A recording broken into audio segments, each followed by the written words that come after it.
সুপ্রিয় দর্শক আসসালামু আলাইকুম, সবাইকে আমার চ্যানেলে স্বাগত।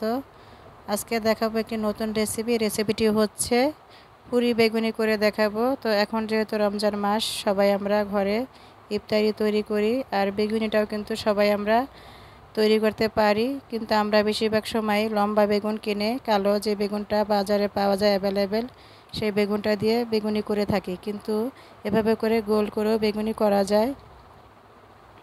তো এখানে আমি নিয়েছি বেসন, প্রথমে নিয়ে নিলাম 1 কাপ, আবারও দিয়ে দিচ্ছি হাফ কাপ। আর এখানে আমি বাটিতে নিয়েছি, এখানে আমার 1 কাপ বেসন নিয়েছি প্রথমে।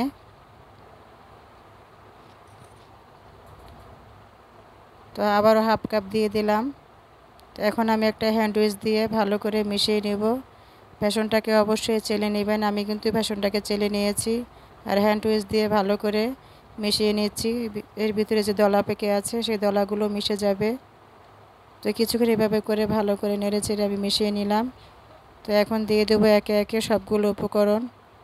তো উপকরণে দিয়ে দিচ্ছি গুঁড়া মরিচ গুঁড়া, দিয়ে দিলাম হলুদ গুঁড়া, দিয়ে দিচ্ছি ধনিয়ার গুঁড়া, আর দিয়ে দিচ্ছি 1 চামচ মরিচ গুঁড়া, হাফ চামচ দিয়ে দিচ্ছি হলুদ গুঁড়া, আর দিয়ে দিলাম ধনিয়ার গুঁড়া হাফ চামচ, আর দিয়ে দিচ্ছি ভাজা মরিচের গুঁড়া হাফ চামচ, আর দিয়ে দিলাম জিরার গুঁড়া হাফ চামচ।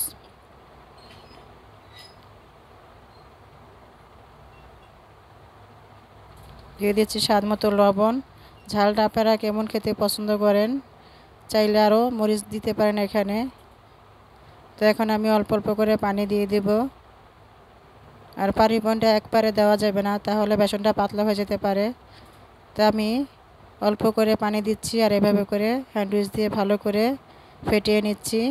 আর আমার ব্যাটারটা এখন একটু শক্ত আছে, তো আর একটু নরম করতে হবে। তো আবারও সামান্য পরিমাণে একটু পানি দিয়ে আবারও কিছুক্ষণ এভাবে নেড়ে চেড়ে ব্যাটারটাকে ঠিক করে নিলাম। তার এই বেগুনিটা কিন্তু সুন্দর হয় কিন্তু ব্যাটারের কারণে। তো দেখুন ব্যাটারটা আমার কীরকম হয়েছে, হ্যান্ডউইচ থেকে খুব দ্রুত পড়ে যাচ্ছে। তো এখন আমি এটাকে এক সাইড করে রেখে দেবো আধা ঘন্টার জন্য। আমি কিন্তু এখানে কোনো বেকিং সোডা দেইনি, খাবারের সোডাও দেইনি, আপনারা চাইলে দিতে পারেন। কিন্তু এখন আমি নিয়ে নিলাম একটি বেগুন, আর বেগুনটাকে আমি সাইজ করে কেটে নিচ্ছি।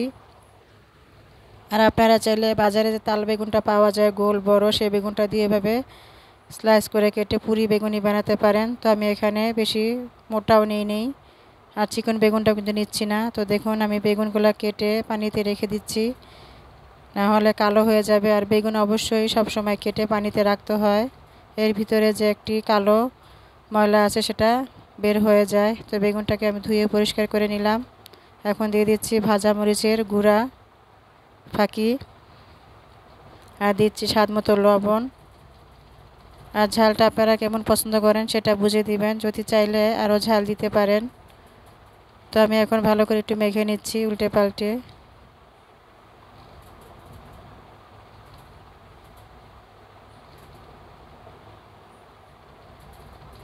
আমার এই ভিডিওটি যদি ভালো লাগে তাহলে আমার চ্যানেলটা সাবস্ক্রাইব করবেন, লাইক করবেন, শেয়ার করবেন, কমেন্ট করবেন। ফেসবুক পেজ থেকে দেখে থাকলে ফলো দিবেন।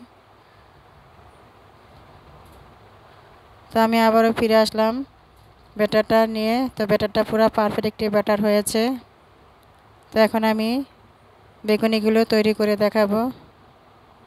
আর ব্যাটারটা কিন্তু বেশি পাতলাও হয়নি আর একদম ঘনও হয়নি। তো প্রথমে আমি একটি বেগুনি দিয়ে দেখলাম, দেখেন কত সুন্দর ফুলে উঠেছে, একদম দোকানের পুরির মতো করে হয়েছে।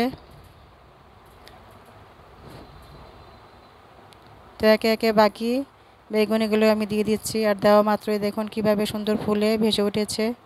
আর অবশ্যই ডুবো তেলে ভাজতে হবে, আর উপর থেকে এভাবে তেলটা দিয়ে দিলে সাথে সাথে ফুলে যাবে।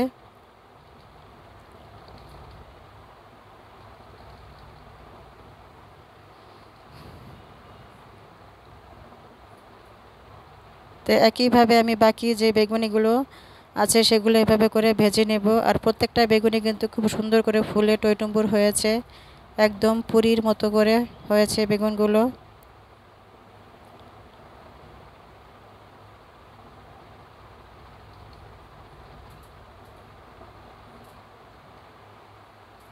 তো ভালো করে উল্টে পাল্টে একটু লাল লাল করে ভাজতে হবে। আপনারা যদি বেশি ক্রিস্পি পছন্দ করেন সেক্ষেত্রে চালের গুঁড়াটাও দিতে পারেন। তো সবগুলো বেগুনি আমার হয়ে গেছে। তো দেখুন কত সুন্দর, আর খেতে কিন্তু খুবই ভালো হয়েছে বেগুনিগুলো।